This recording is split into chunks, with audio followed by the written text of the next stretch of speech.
Tinokutambirai kunhau Dzomanhoko wana Mhanduwe. Dzino inhau dzozuva rechishanu mwedzi waNyamavhuvhu. America yaisa kuda kwachita gwirei pazvirango zveupfumi iye pabodzi-po nekambani yache yoSakunda Holdings. Wamupomera kuti akaita zvouori pabodzi-po nokukwisa upfumi hwenyika, izvo zvakakuwadza kurarama kwevamwe vanhu vazhinji munyikamo.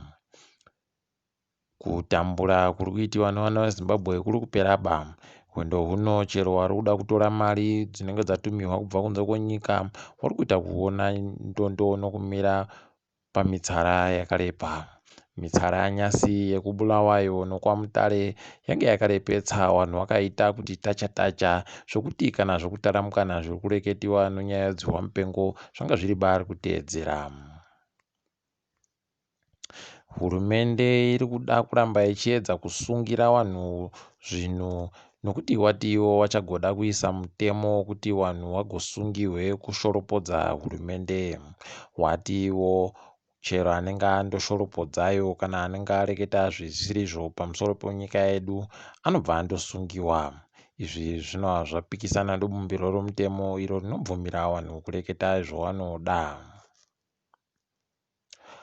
Mapfutawo dzimotika akwira mutengo nyasi.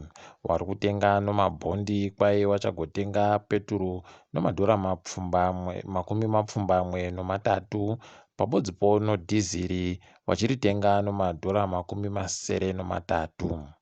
Mutengo uri kutengesiwa nayo mari yekuAmerica uribe kuchinja. Hurumende nozuro kwai yakagadza dare rowanhu 10 kuti vagoringe zvokubhadharwa kuvarungu vakatorehwa mapurasi. Svondo rapfuura wakangosayinirana pasi kuti vachagovabhadhara mabhiriyoni 3 nechidimbu.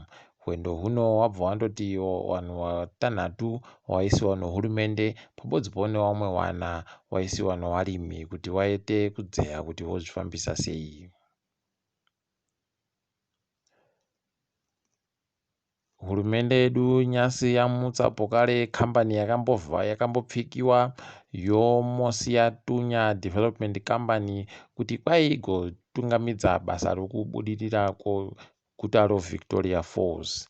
Guta roMapopomari kwai rakatoisiwa mahekita anosvika 240 noribodzi kuti wagoita basa rokuisa zvinhuzvo.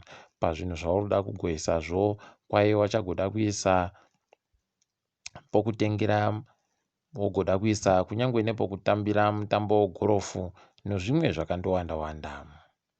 Tochiringadzo pasi rese, kambani yondege yeEmirates kwai yati ichagoda kuzobhadhara hayo vanhu vanenge vazopfa nodzihwa mupengo kana vachinge vabva kutekaira navo. Izvi vari kuzviita kuti vanhu vareke kuramwa kutekaira nondegedzo. Izvi inyaya yekuti bhizimusi ravo rakaita kukubiwa zvisvinu rikagwadama nonyaya yedzihwa mupengo iro rakarambidza vanhu vazhinji kugotekaira pasi rese. Tinovashuvira kuti zvino boka reAfrican Transformation Movement muSouth Africa ranyora kudare reparamende richikumbira kuti nyaya yokumbunyikidziwa nokukubiwa nokusatekaidzwa zvisvinu kukodzero dzevanhu munyika yeZimbabwe dzidzeyiwe mudare riri. Izvi zvati zvareketiwa nodare reparamende kuti zvichazoitika rini.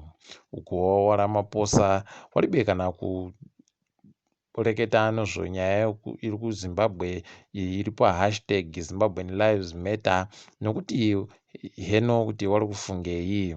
Vanhu vazhinji wabva wandovatsoropedza kuti imi vanosikinya tukono uye kuvhara kupfika kwavo madziso muzvinhu zvakashata zviri kuitika kusvinuba.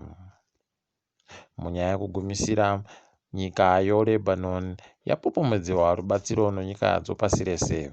Vamwe vandopa ari masoko okunyaradzana navo, vamwe vakavapa zvinhu. Sangano ronyika dzokuEurope raita kuita kututira rubatsiro chaiko wavapa vanhu vanodzimura moto pabodzi-po nevamwe vanobatsira kuchera nokutsvaka vanhu vanenge vapfukirwa. tiri ipapo ndini wenyu Mhanduwe Nhau murinzi kezvizvino.